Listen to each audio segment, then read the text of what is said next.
Good everything everyone, my name's Joe Hesketh, but feel free to call me Ferrets, and today I'm going to do one of my weekly vlogs, which is just going to be me talking at a camera for however many minutes about things that I find quite interesting, and hopefully you might find quite interesting. And so today I thought I'd cover what my PhD is actually going to be about, and talk about what kind of areas I may be exploring in specific parts of AI and machine learning that I may be looking at within my degree. Now, this doesn't mean I'm going to restrict myself to those specific areas of AI and machine learning. I'm really interested in all areas and hope to bring some more stuff based on what current games are doing and working on right now. Now, before I get into it, I just want to say two reasons I'm doing this is, first of all, this is going to be a reference for anyone who always forgets what I'm doing in my PhD. I'm looking more at my parents here.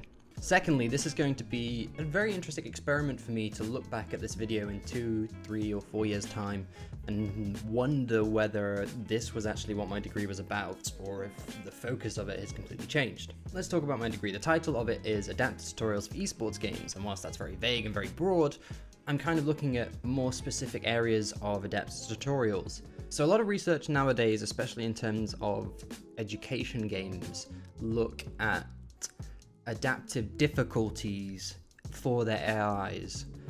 And the difference between adaptive difficulties and what I want to look at is adaptive difficulties have actually been shown to potentially negatively impact players' performance as well as their retention within the games.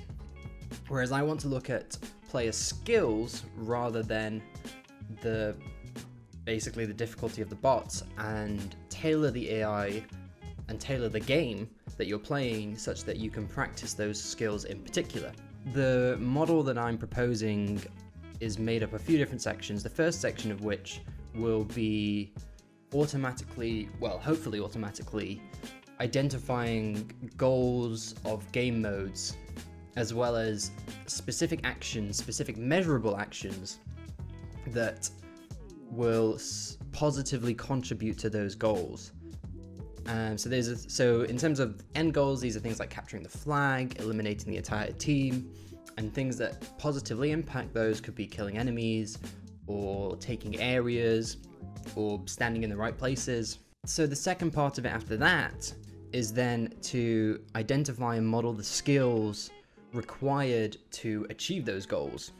I'm hopefully going to be using a game design technique proposed by Daniel Cook that used a thing called it's basically a very famous article on Gamma Sutra, which was called The Chemistry of Game Design, and he looks at formalizing the game design process in a far more modular way, in which designers can automatically look at and map how mechanics influence one another and how players can learn those mechanics.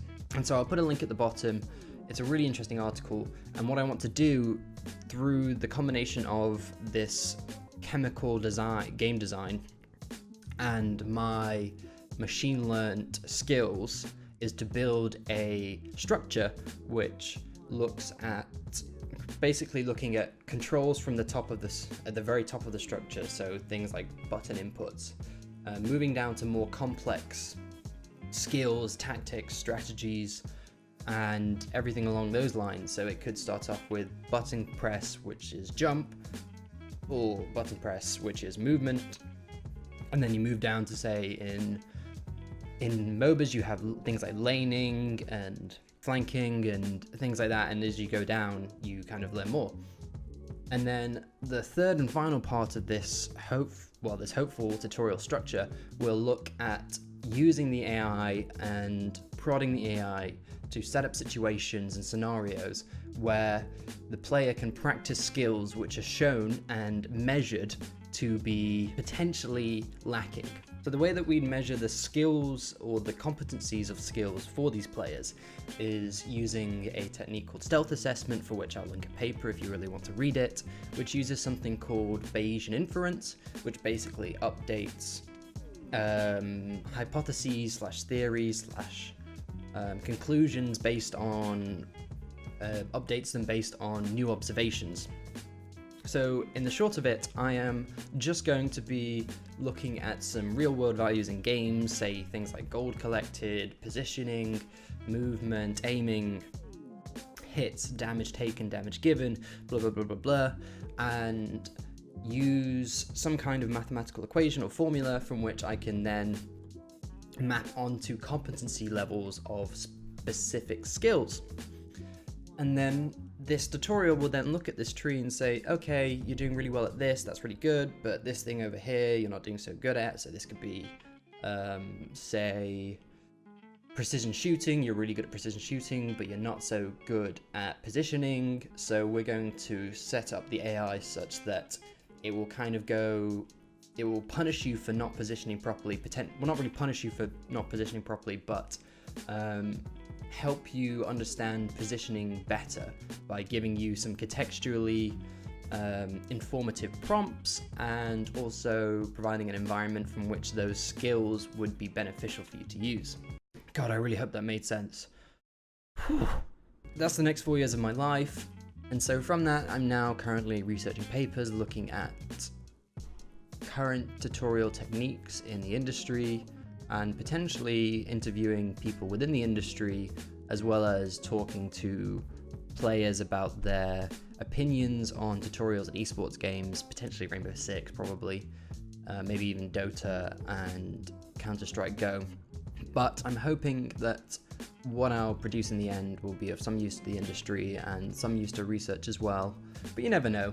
4 years, sometimes it can take you in weird and wonderful places, and this is now where I talk to future me and say, God, well done for getting for where you are. I'm looking forward to getting there. I don't know if I'm looking forward to the process of getting there.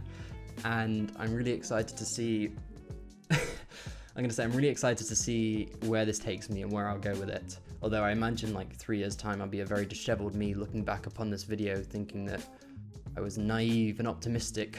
I was a poor soul that did not understand what would be thrust upon me.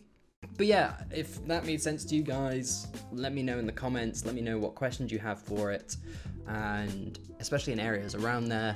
Next week's vlog hopefully will be looking at the occupation. I've just transcribed the interview for that. I'm going to write the online article for that, and then make a video talking about the artificial intelligence and how that feeds into the game design and game mechanics of that game after an interview with Pete Bottomley. So yeah, I'm excited for that. I think you should be as well if you're really interested in AI. Thank you very much for watching. This is how I'm going to end it. I don't know how to end this video, so I'm just going to end it.